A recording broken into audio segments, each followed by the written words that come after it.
कि किसी ने बड़े कमाल की बात कही है कि खिचड़ी अगर बर्तन में पके तो बीमार इंसान को ठीक कर देती है, और खिचड़ी अगर दिमाग में पके तो ठीक इंसान को बीमार कर देती है। नमस्ते दोस्तों, मेरा नाम है आरजे कार्तिक। एक छोटी सी कहानी सुनाता हूं एक गुरुजी की, जिनके आश्रम में 30 सेवक थे।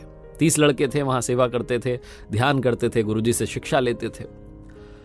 एक सेवक जो था, उसकी बहन की शादी आने वाले कुछ महीनों में थी, और वो बार बार गुरुजी को जाकर के कहता था, गुरुजी आपको चलना है, शादी में चलना है, आशीर्वाद देना है, और मुझे छुट्टी भी देनी है, मैं थोड़े दिन जाऊंगा।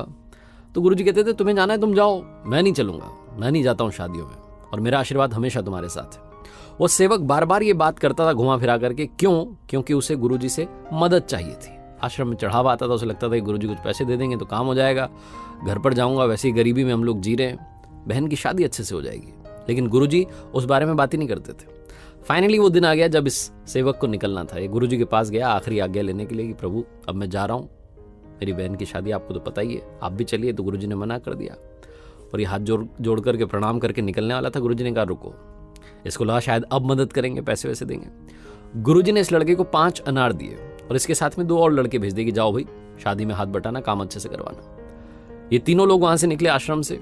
थोड़ा दूर पहुंचे थे कि जिसकी बहन की शादी थी, उसने बाकी साथियों से कहा, दोनों से, कि देखा गुरुजी की इतनी मदद कर रहे हैं, इतनी सेवा कर रहे हैं, और आज क्या मिला? आज जब बुरा समय आया तो गुरुजी ने सिर्फ 5 अनार दिए। गुरुजी को मालूम है कि मेरा परिवार गरीब है, हमारे पास में पैसा नहीं है, लेकिन आज सिर्फ 5 अनार दिए। आज अगर थोड़ी मदद कर देते, शादी अच्छे से हो जाती।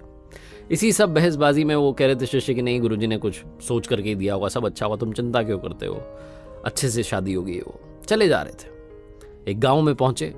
रेतीला इलाका था। उस गांव में इन्होंने देखा कि राजा के सिपाही आए हुए हैं, और जोर जोर से आवाज लगा करके लोगों से पूछ रहे हैं कि किसी के पास अनार है क्या, किसी के पास अनार है क्या। तो उन्होंने सिपाहियों से पूछा कि अनार क्यों चाहिए। तो सिपाही ने बताया कि राजा साहब ने इनाम की घोषणा करवा रखी है, हमारे यहाँ पर अनार तो होते नहीं है, और वैद्य जी ने कहा है कि जो राजा की बेटी बीमार है, उसे अगर अनार के साथ दवाई दी जाएगी तो दवाई बहुत जल्दी असर करेगी। तो अगर किसी के पास अनार हो तो राजा साहब उसको बुला रहे हैं और अपनी तरफ से बहुत सारा इनाम देंगे।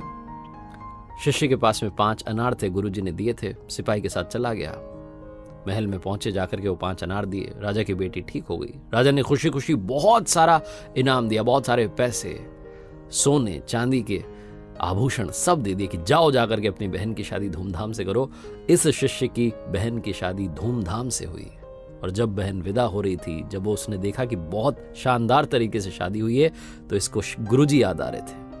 इसे अपनी वो बात याद आ रही थी जिसने गुरुजी के बारे में कही थी, गुरुजी हमारे बारे में सोचते नहीं है, 5 अनार दिए हैं। छोटी सी कहानी है, लेकिन इसका सार ये है कि हमें जिसने यहां भेजा है, उसका प्लान हमारे प्लान से बहुत अच्छा है। जरूरत है सिर्फ उस पर भरोसा करने की। जिस दिन आपने उस पर भरोसा कर लिया, उस दिन चीजें अपने आप सही होने लग जाएंगी। तो मन का हो तो अच्छा, ना हो तो और अच्छा, क्योंकि फिर उसके मन का होता है, और वो कभी किसी का बुरा नहीं करता। एक बार फिर से वही बात जो अक्सर आपसे कहता हूं, कर दिखाओ कुछ ऐसा कि दुनिया करना चाहे आपके जैसा।